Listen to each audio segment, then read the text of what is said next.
நான் உங்கள் உமா முருகேசன். இன்னைக்கு நம்ம இந்த வீடியோவில் என்ன செய்ய போறோம்னு பார்த்தீங்கன்னா ரொம்பவும் ஹெல்த்தியான ஒரு குழம்பு வகை தான் நம்ம செய்ய போகிறோம். குழம்புன்னு பார்த்தீங்கன்னா அதில் இருக்கிற வெஜிடபிள்ஸ் எல்லாமே ஹெல்த்தி தான். ஆனால் நம்ம வந்து எல்லா சுவையிலையும் கசப்பு சுவையை வந்து நம்ம எதில் எடுத்தாலும் நம்ம தவிர்த்துறோம். நம்ம பாவக்காய், கோவக்காய், சுண்டக்காய் இது எதுவுமே நம்ம சாப்பிட்றது இல்லை, நம்ம வந்து ஒதுக்கி வச்சிடறோம். அப்படி இல்லாமல் அந்த கசப்பு சுவையும் வந்து நமக்கு ரொம்ப முக்கியமானது. அந்த வகையில் பார்த்தீங்கன்னா இன்னைக்கு பச்சை சுண்டக்காய் குழம்பு நம்ம வைக்க போகிறோம். சுண்டக்காயில் வந்து காஞ்ச சுண்டக்காய், அதாவது வத்தல் குழம்பு வைப்போம், அது கொஞ்சம் கசப்பாக இருக்கும், குழந்தைங்க சாப்பிட மாட்டாங்க. இதுவே பச்சை சுண்டக்காயில் வந்து நம்ம குழம்பு வைக்கும்போது ரொம்ப ரொம்ப டேஸ்ட்டாக இருக்கும். இது வந்து வெளியிலேயே வந்து ஒரு 3 நாள் வச்சு நம்ம சாப்பிட முடியும். ரொம்ப டேஸ்ட்டான இந்த குழம்பு எப்படி செய்யலாம், அதுக்கு என்னென்ன பொருட்கள் தேவை, என்னென்ன அளவுகள் தேவை வீடியோவில் சொல்லியிருக்கேன். வீடியோவை கடைசி வரைக்கும் பாருங்கள். சேனலுக்கு சப்ஸ்கிரைப் பண்ணலைன்னா சப்ஸ்கிரைப் பண்ணிக்கோங்க. வாங்க வீடியோக்குள்ளே போகலாம்.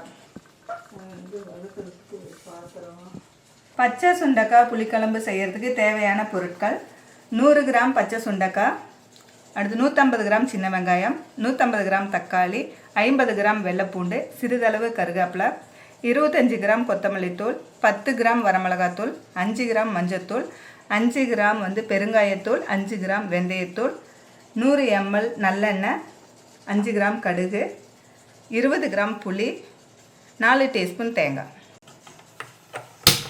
இந்த புளிக்குழம்பு செய்கிறதுக்கு நம்ம வந்து நல்லெண்ணெய் தான் யூஸ் பண்ணணும். புளிக்குழம்புனாவே நல்லெண்ணெய் போடும்போது ரொம்ப நல்லாயிருக்கும். இப்போ இந்த வாணலியில் 2 டீஸ்பூன் நல்லெண்ணெய் சேர்த்துக்கலாம். இப்போ நம்ம 150 கிராம் சின்ன வெங்காயம் உரித்து வச்சுருக்கோம். அதில் வந்து ஒரு 7-8 சின்ன வெங்காயம் போட்டு வணக்கி 50 கிராம் பூண்டு வந்து நம்ம உரித்து வச்சுருக்கோம். அதில் ஒரு 10 பூண்டு பல் வந்து நம்ம போட்டு வணக்கிக்கலாம். 150 கிராம் தக்காளி எடுத்துருக்கோம். சின்னதாக இருக்கனால 4 தக்காளி இருக்குது, நம்ம ஒரு தக்காளி போட்டு வணக்கிக்கலாம். சிறிதளவு கருவேப்பிலை,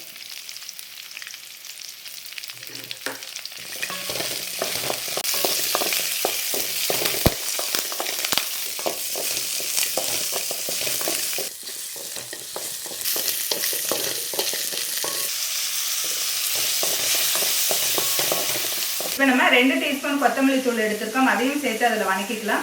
இந்த கொத்தமல்லி தூள் வந்து நம்ம வீட்லேயே அரைச்சது. அந்த கொத்தமல்லியில் பார்த்தீங்கன்னா நம்ம கொஞ்சமாக அரிசி, சீரகம், மிளகு எல்லாமே சேர்த்து அரைச்சிருக்கேன். அதனால் இதில் எதுவுமே போட தேவையில்லை. இந்த தூள் வந்து 2 டீஸ்பூன் இதில் சேர்த்துக்கலாம்.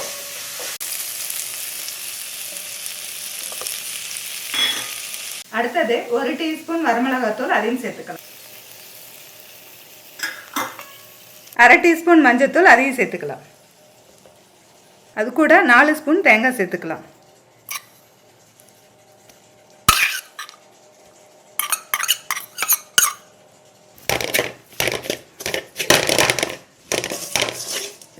இப்போ தேங்காய் சேர்த்து வதக்கியாச்சு. நம்ம அடுப்பு ஆஃப் பண்ணிட்டு அந்த பொடியெல்லாம் போடணும். இப்போ நல்லா வதங்கினதை வந்து நம்ம வந்து அரைச்சி பேஸ்ட்டாக எடுத்துக்கலாம். அடுத்தது ஒரு பெரிய நெல்லிக்காய் அளவு நம்ம புளி எடுத்துருக்கோம், 20 கிராம். இதை ஊற வச்சு கரைச்சி எடுத்துக்கலாம். இப்போ நம்ம புளிக்குழம்பு செய்கிறதுக்கு மண் சட்டி வச்சுருக்கோம். அதில் பார்த்தீங்கன்னா எடுத்து வச்சுருக்கிற நல்லெண்ணெய் சேர்த்துக்கலாம். எண்ணெய் சூடானதும் 1/2 டீஸ்பூன் கடுகு எடுத்து வச்சுருக்கோம், அதை சேர்த்துக்கலாம். கடுகு பொரிஞ்சதை நம்ம கட் பண்ணி வச்சுருக்க வெங்காயத்தை சேர்த்துக்கலாம்.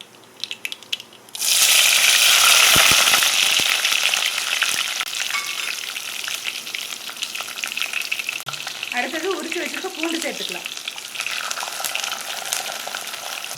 சிறிதளவு கருவேப்பிலை சேர்த்துக்கலாம்.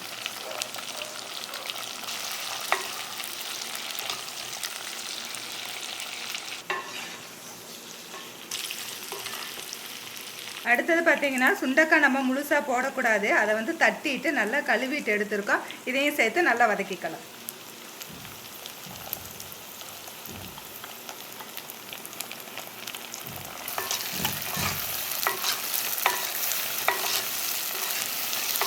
இப்போ நம்ம போட்ட வெங்காயம், பூண்டு, சுண்டைக்காயெல்லாம் நல்லா எண்ணெயில் வந்து வதங்கிடுச்சு. அடுத்தது நம்ம கட் பண்ணி வச்சுருக்க தக்காளி சேர்த்துக்கலாம்.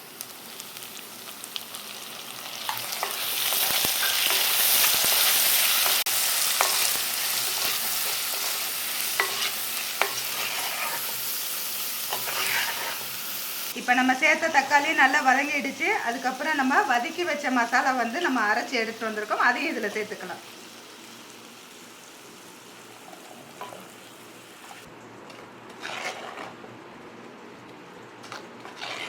தேவையான அளவு தண்ணி சேர்த்துக்கலாம். ஆனால் இந்த குழம்பு எப்பயுமே கொஞ்சம் திக்காக தான் இருக்கணும். நம்ம இப்போ அரைச்சதை வந்து நம்ம அது கூட கொஞ்சம் தண்ணி சேர்த்து நம்ம கலந்துக்கலாம். தேவையான அளவு உப்பு சேர்த்துக்கலாம்.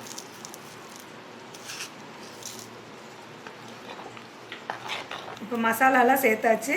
இப்போ வந்து குழம்பு நல்லா கொதிச்சு பச்சை வாசனை போகிற வரைக்கும் கொதிக்கிட்டோம். அது வரைக்கும் நம்ம வந்து மூடி வச்சிடலாம்.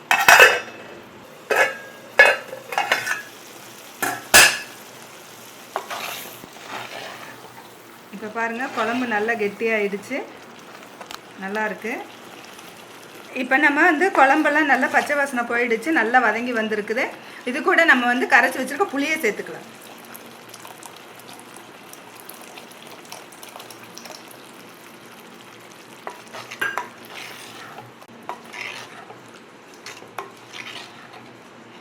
இது கூட நம்ம 1/4 டீஸ்பூன் வெந்தய பொடி, 1/2 டீஸ்பூன் பெருங்காய பொடி ரெண்டையும் சேர்த்துக்கலாம். நம்ம வந்து தாளிக்கும் போதே வெந்தயம் சேர்த்தலாம். ஆனால் நான் வந்து அந்த பொடியை வந்து வெந்தயமும் பெருங்காயமும் வறுத்து நான் அரைச்சி வச்சுருக்கேன். அதனால் நம்ம அந்த கடைசியாக வெந்தயத்தூள் பெருங்காயத்தூள் சேர்த்துனோம்னா ரொம்ப வாசனையாக இருக்கும். இந்த குழம்பு நல்லா கொதித்து சுண்டி வரும்போது நம்ம ஊற்றின எண்ணெய் வந்து பிரிஞ்சு வரும். அந்த டைமில் நம்ம வந்து இறக்கிக்கலாம். இப்படி நல்லா கொதிச்சுட்டு பாருங்கள், எண்ணெயெல்லாம் அப்படியே மேலே வருது. அந்த மாதிரி நல்லா கொதித்து எண்ணெயெல்லாம் மேலே வந்ததுக்கப்புறம் அடுப்பு ஆஃப் பண்ணிக்கலாம்.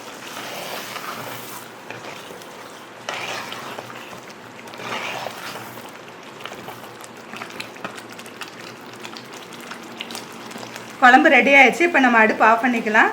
அடுப்பு ஆஃப் பண்ணாலும் இது வந்து மண் பாத்திரங்கிறதுனால கொஞ்சம் நேரம் கொதிச்சிட்ருக்கும். இப்போ நம்ம பச்சை சுண்டக்காய் புளிக்குழம்பு செஞ்சு முடிச்சாச்சு. இந்த வீடியோ பிடிச்சிருந்தா லைக் பண்ணுங்கள், ஷேர் பண்ணுங்கள். வீடியோ பற்றின கருத்துக்களை கமெண்ட் செக்ஷனில் கமெண்ட் பண்ணுங்கள். சப்ஸ்கிரைப் பண்ணுன்னா சப்ஸ்கிரைப் பண்ணிக்கோங்க. மீண்டும் அடுத்த வீடியோவில்